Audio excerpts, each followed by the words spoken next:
If you're into media production on any level, chances are you're at least thinking about producing your own content. And of course, the trick is, how do we get paid to create something we love? Over the last few years, sites like Kickstarter, Indiegogo, Seed and Spark, GoFundMe, and dozens of smaller sites have made it easy to put together crowdfunding campaigns. That doesn't mean it's easy to reach your funding goal. Here on the Groovy Guide to Crowdfunding Films, we explore the successes and failures and see if together we can crack the code to successfully crowdfund your next film or web series. This week on the Groovy Guide, we are talking with Patrick Askin, who is the director and writer and also one of the stars of Nick and Nicky, which is a modern-day screwball comedy and murder mystery. Welcome to the show, Patrick. Thank you for having me. And did I get all your participation right on Nick and Nicky? Well, actually, I'm not the director. I've written it, I star in it, and I'm producing it. I have a director named Marcus Levine. If I was directing it on top of everything else, I probably wouldn't be alive. That's what I get for not trusting my notes. I didn't have director in there, and something fine. tickled the back of my. Anyway, well, so welcome. So tell me about Nick and Nicky, because I watched the Kickstarter video, and I'm actually pretty excited about this film. Well, that's good. I'm excited as well. I'm primarily an actor. And I am a classic film buff. Okay. And over the years, I watch a lot of old films, and I love these screwball comedies, in particular from the 30s and 40s. So I'm heavily influenced by movies like The Thin Man and My Man Godfrey and The Philadelphia Story. And they don't make movies like that anymore. So I decided, I hit upon an idea of how to take that screwball concept with a rich couple, whether urbane or sophisticated, they're witty, they drink martinis, and by making it a gay couple, it anchors it in the contemporary world. Yep. So it's very much like, my pitch line on the Kickstarter is, instead of Cary Grant and Katharine Hepburn or Cary Grant and Irene Dunn, it's Cary Grant and Randolph Scott. I love that. And anybody who's an insider who knows their films knows that those two were actually lovers back in the 30s anyway. Yep. Whether they get that reference or not is not important. So I've taken that type of film and just recreated it in what I call a modern-day upscale gay setting. Great. So, and it's fun. I mean, it's about wit and it's about banter. Yeah, that's really great. And I love the trailer you have for it, and I think you've really hit on something. And so let's kind of jump into this idea of the Kickstarter. And so let me ask you, why did you decide to fund it via crowdfunding? Well, first of all, I'm looking for investors, but as a non-celebrity and this as a first-time screenwriter, trying to raise money through traditional channels is difficult. Yep. So I do have one investor, and I did Indiegogo campaign last year, and that money allowed me to film what I filmed. Now I'm taking it to the next level, and I decided to do Kickstarter instead of Indiegogo the second go-around because Kickstarter has a much higher profile. Got it. And I think the name's a little easier to market. The disadvantage is, of course, with Kickstarter, if you don't reach your goal, you don't get the money. Right. Yeah. Right. So what has the process been like? So now that you've been through sort of two crowdfunding campaigns, granted for the same project, but since you've been through two projects, what's it like starting it up, and what have you learned along the way? It's hard. In a nutshell. Yeah. I knew that going in. It's been a little more challenging than I thought. I got the initial burst. I got some people to put in. I tied it in with with my birthday, and I had people donate instead of giving me gifts. Yep. But trying to get the Kickstarter campaign to go beyond my immediate circle has been a little more challenging than I realized. Yeah. So I'm working very hard at getting a major blogger to write about it, because that's really the key, to get a couple of blogs to write about your campaign. That then drives a lot of extra traffic to it. Got it. So I've gotten some great feedback on the trailer and the concept and the campaign, but I have yet to get this blog done yet. I've reached out to some major bloggers like Huffington Post and a couple of people working on my behalf to make this happen. So that's my challenge right now. Yeah.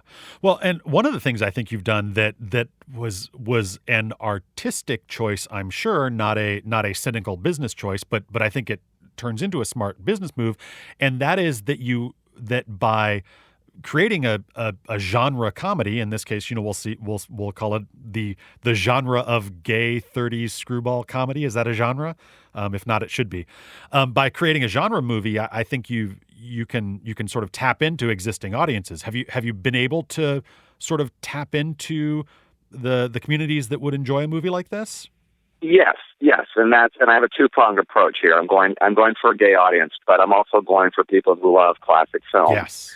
What I'm also working very hard to do, and this is how I wrote the movie, I didn't write this just to be a gay independent film. Right. I wrote it with a crossover audience in mind, because I think there's an audience out there for a more sophisticated kind of humor.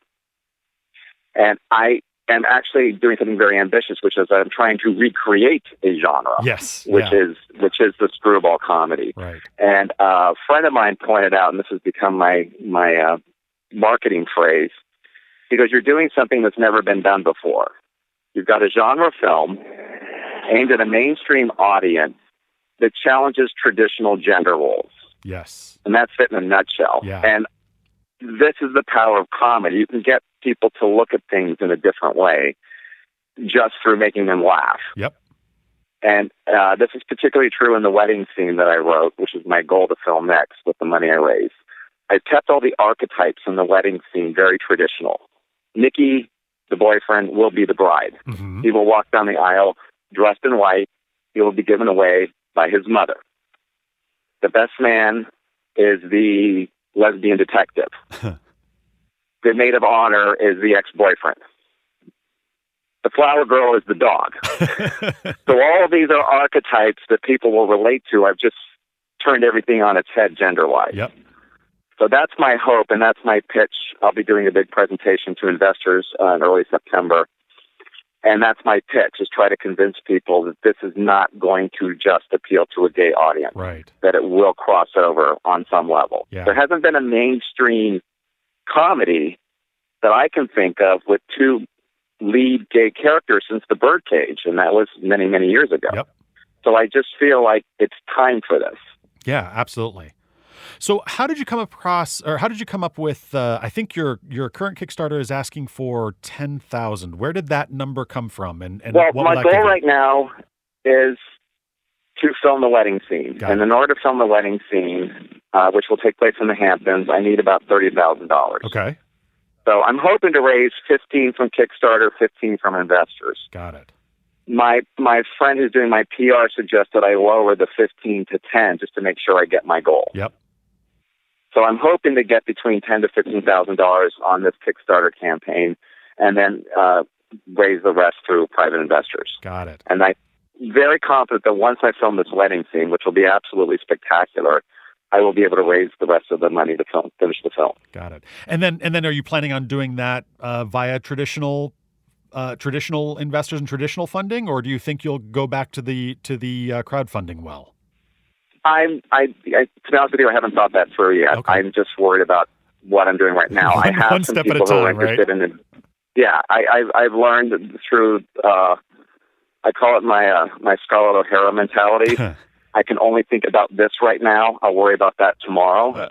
And that kind of laser-like focus has allowed me, beginning in January, to go into pre-production, then to actually get the location, then to film what we filmed, which is about 10 pages of the script. Mm-hmm. Then I spent 2.5 months fashioning a trailer. Now it's about the crowdfunding. So it's piecemeal. Yeah. If I could raise all the money on crowdfunding, if for some reason the Kickstarter campaign really hits, then that gives me a lot more freedom, and I'm not so reliant on trying to get people to invest. Yeah. So, but I have a couple of promises from people who aren't ready to invest, but they're willing to give a sizable contribution on Kickstarter. I got at least one colleague to promise between $2,500 and $5,000 towards the campaign. Oh wow, yeah. So you lock those people in, and then that generates some additional excitement, and you're off and running. So what are you doing to communicate regularly with your audience? And do you think you're doing that well, or do you think that's an area where you can improve?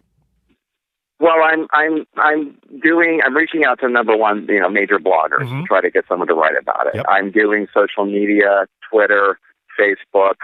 I will be doing a mass email next week to both friends as well as acquaintances and basically anyone I've ever met whose business card I have. Yep.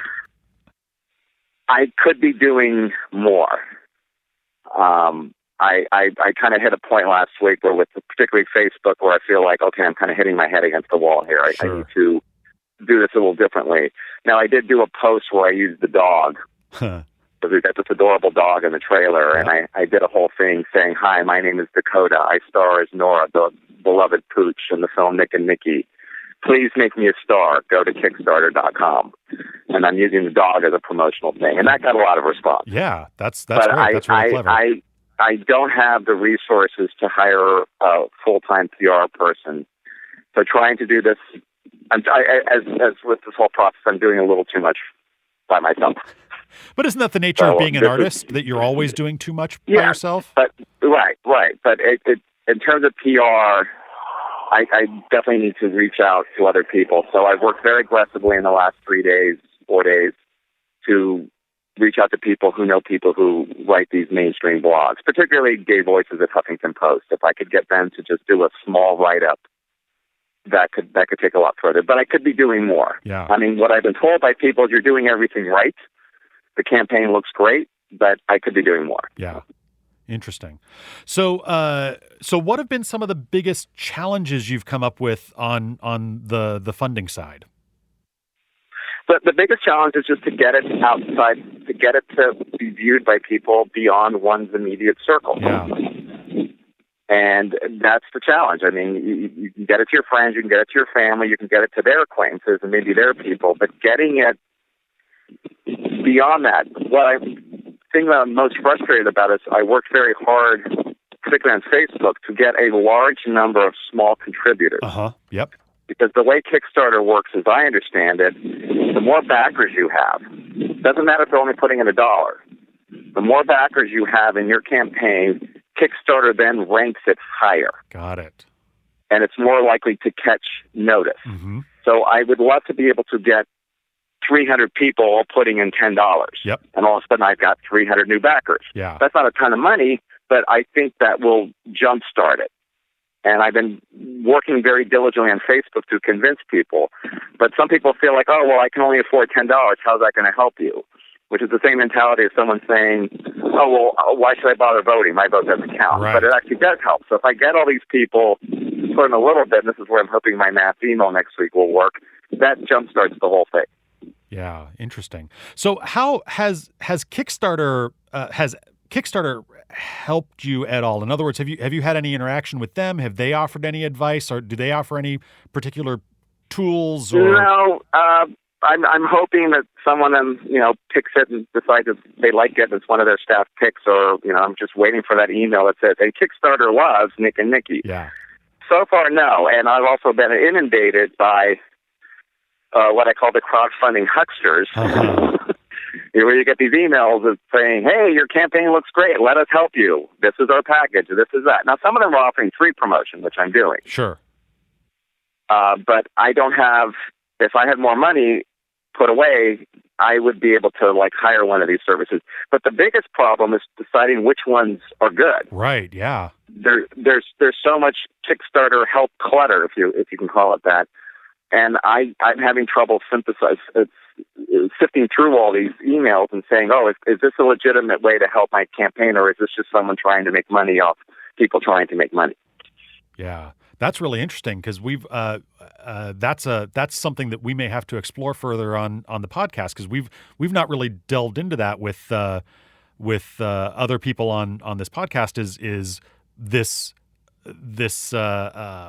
ecosystem of people around Kickstarter that are all trying to make a buck off of people who are trying to fund their dreams. It's growing exponentially. Yeah. Crowdfunding becomes bigger, so and then you have all these services around it. And then the problem is, I have friends who are artists too, and I mentioned I'm doing a Kickstarter campaign, particularly friends who are in the business or in the art world. They said, oh, I get 4 of those a day. Wow. So there is this Kickstarter clutter, and you have to kind of break through that. But it would be helpful to sort of explore which are the most effective services, so that you can go to someone and saying, this particular Kickstarter help company, whatever, is very effective. Yeah. This one is snake oil. Yeah. And it sounds like from what you're saying, that where you feel like something that would be the most helpful is sort of on the PR side and reaching out to sort of more traditional media and trying to get that attention on that side. That's really interesting. All the campaigns I've researched that were very successful, that went out beyond their immediate circle, had a major blog writing about it. It can't just, I have a couple of small blogs that have written about it, but it's got to be, again, like Gay Voices at Huffington Post, a blog that has a huge readership. Yeah. That then will drive, if someone writes that and then there's a link to it, that will drive an enormous amount of traffic to the Kickstarter campaign and to my website. And there is where I'm optimistic if I can get that to happen, because I do feel like this trailer is very catchy. It's not like anything out there. No, it's not. It just looks different. Yep. Yeah. And it's fun, and that's my hope. Yep. So I still have time for that, but I'm not there yet. Yeah. Great. Well, we're not a major blog, but we do still want to help you out as much as we can. So where can people find out more about Nick and Nikki and hopefully go and support you? Well, they go to the website, which is nickandnickythemovie.com. Cool.